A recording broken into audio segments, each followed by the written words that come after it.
Hello friends, जय श्री कृष्णा।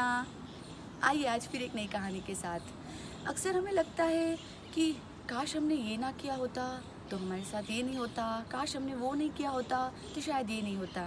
काश काश काश, मगर ऐसा बिल्कुल भी नहीं है। हम कुछ ना भी करते ना तो भी हमारे साथ जो ट्रेजरीज होना लिखा है वो होकर ही रहती। ऊपर वाले की जो प्लानिंग है वो तो हमें फेस करनी ही पड़ती। आइए कहानी के साथ इसे क्लियर करती हूँ। एक राजा हमेशा अपनी सिपाही के साथ घूमता रहता था। तो एक जगह घूमते घूमते, और सिपाही की हमेशा आदत रहती ये कहने की कि जो होता है अच्छे के लिए, ठीक है।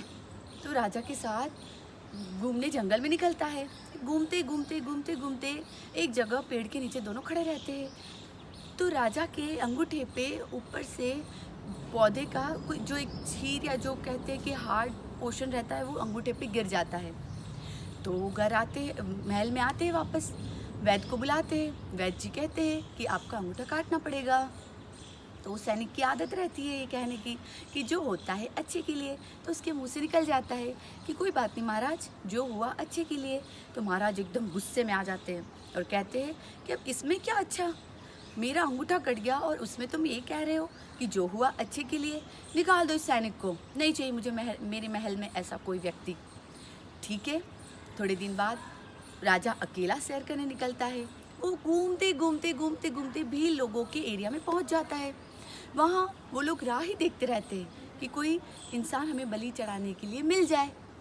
राजा को बिना कुछ पूछे बिना कुछ जाने उठा कर ले जाते हैं। और जैसे ही बलि के लिए मशीन पे उसको लेटाते हैं, दोनों हाथ ऐसे हो जाते हैं उसके, तो नज़र पड़ती है अंगूठे पे।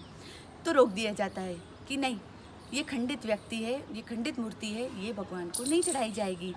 राजा को उस दिन रियलाइज़ होता है कि हाश, इस अंगूठे की वजह से मेरी ज़िंदगी बच गई। अंगूठा भले गया मगर मेरी ज़िंदगी बच गई। तब उसे समझ में आता है कि वो सैनिक सही कह रहा था, उसकी बात एकदम सही थी कि जो होता है अच्छे के लिए। तो महल में जाकर लोगों को कहता है कि सैनिक को उठा कर ले आओ, कहीं से भी घूम घाम के ढूंढ के ले आओ।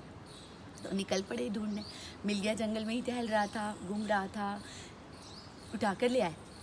और राजा ने एक सवाल किया कि अच्छा ठीक है, मेरा अंगूठा कटा उसमें तो अच्छा था, ठीक है, मगर तुम्हें यहाँ से निकालने के पीछे भगवान ने क्या अच्छा किया?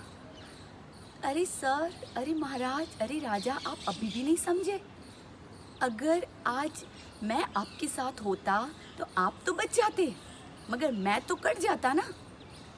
एग्जैक्टली हमारी लाइफ ऐसी ही है। थोड़े थोड़े पेन, थोड़े थोड़े दर्द, थोड़ी थोड़ी परेशानियाँ लाइफ में आती है तो हम भगवान को कोसने लग जाते हैं कि अरे भगवान, हमारे साथ ऐसा कर दिया आपने। क्या पता वो हमें आगे हंसाने के लिए हो, क्या पता उसी में हमारी भलाई हो।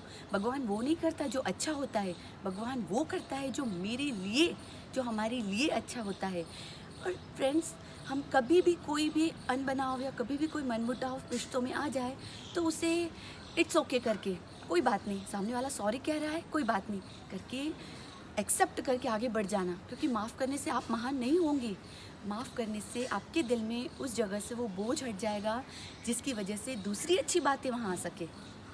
इन प्रॉब्लम्स को ले लेके इसने मेरे साथ ये किया वो किया करके इंसान कभी खुश नहीं रह सकता। हमारा मोटिव क्या है? खुश रहना। इस दुनिया में हम हंसने मुस्कुराने के लिए आए हैं। और अंत में उतना ही कहूँगी, श्री कृष्ण ने बहुत अच्छा कहा है, हर कर्म तुम्हारा कल होगा। और कर्म में है सच्चाई तो फिर कर्म कहाँ निष्फल होगा। हर एक संकट का हल होगा, वो आज नहीं तो कल होगा, वो आज नहीं तो कल होगा। राधे राधे।